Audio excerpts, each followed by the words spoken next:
History presents Leonardo as the quintessential Renaissance artist, yet his private journals suggest a different primary function. He operated as a structural and aerospace engineer.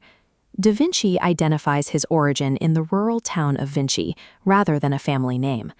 Behind the identifier lived a polymath who cataloged the hidden mechanics of the natural world with extreme rigor.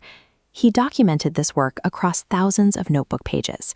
Using a distinctive right-to-left mirror script, he recorded fluid dynamics and mechanical blueprints alongside his artistic observations.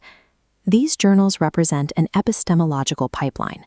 Leonardo utilized precise, observation-driven data collection to reverse engineer nature's most efficient systems. He calculated the refraction of light on human skin, using the same mathematical precision he applied to the structural integrity of a military siege weapon. By examining his scientific methodology, we can track how his rigorous research informed his most famous creative outputs.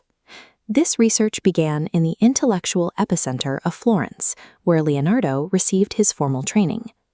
Apprenticing under Andrea del Verrocchio, he mastered the era's technical standards. His ability to map light and shadow became so advanced that he famously surpassed his master's skill during the painting of an angel. His childhood in Vinci provided a different education. He spent years documenting the specific physics of biological flight and the complex turbulence of river water. This exposure generated his core working axiom: nature is the ultimate teacher. He believed that decoding nature's rules would reveal the underlying constraints of the physical world. He viewed the world through the biological-mechanical continuum. For Leonardo, organic bodies were highly optimized machines that functioned strictly through the laws of physics. Florence provided the artistic tools, but his rural observations drove him to translate biology into mechanical engineering. To understand mechanical infrastructure, Leonardo turned to human anatomy. He performed dissections specifically to map the structural mechanics of living systems. This detailed heart drawing shows his approach. Bypassing medical tradition, he documented the vascular network with accuracy matching modern anatomical studies. He analyzed the circulatory system as a hydraulic system, mapping veins and arteries using the logic required for municipal fluid pipelines. He treated the musculoskeletal system as a series of levers and tension cables. He analyzed human motion by modeling bone and muscle as high-tension mechanical components. Modern researchers still utilize his anatomical drafts as a valid baseline for biomechanical studies. Mapping the existing human machine provided a control dataset. This gave him the technical confidence to design artificial machines that were impossible to build in his era. In 1482, he moved to Milan to serve Ludovico Sforza. Here, he applied his biological data to civil and military engineering projects.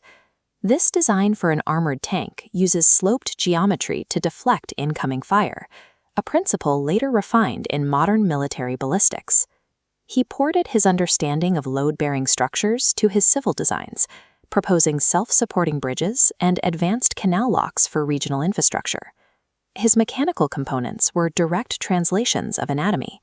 The stress distribution in his heavy machines mimicked the load-bearing pivots he had mapped in the human skeletal structure. He recorded every mechanical epiphany and structural adjustment in small notebooks, ensuring that no technical observation was lost.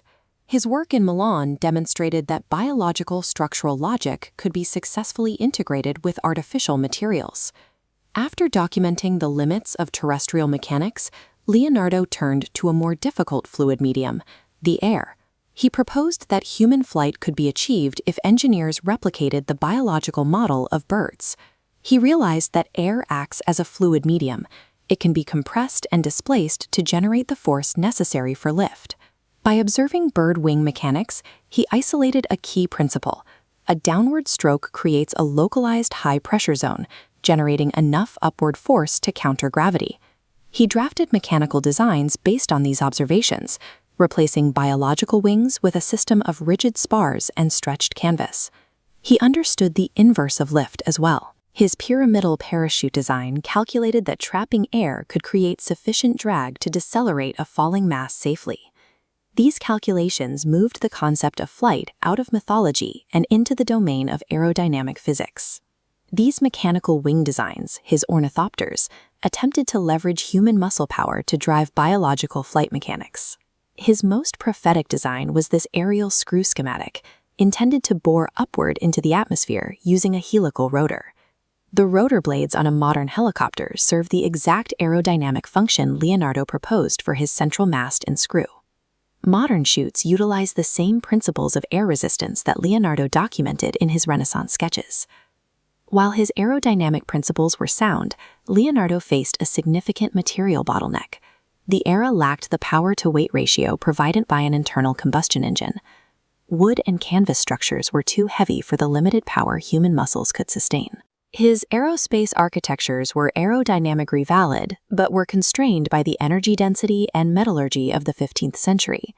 This engineering mindset informed the technical execution of his art, adding a unique level of precision to his compositions. The Last Supper uses a rigid structural composition. Leonardo utilized linear perspective to force the viewer's eye toward the central emotional moment of the work. The Mona Lisa's smile relies on a calculated application of anatomical engineering. This lifelike expression is built on Leonardo's subsurface mapping of facial musculature and the underlying skull structure. He documented how minute muscle contractions around the mouth signal specific human emotions. The emotional realism of his work endures because it rests on a foundation of documented biomechanical truth. Leonardo spent his final years in France under the patronage of King Francis I, who treated the artist as a high-level scientific advisor. Following his death in 1519, his thousands of notebook pages remained out of the public eye for centuries, their technical content largely unknown. When historians finally decoded his mirror script, they discovered a series of blueprints that accurately predicted future mechanical developments.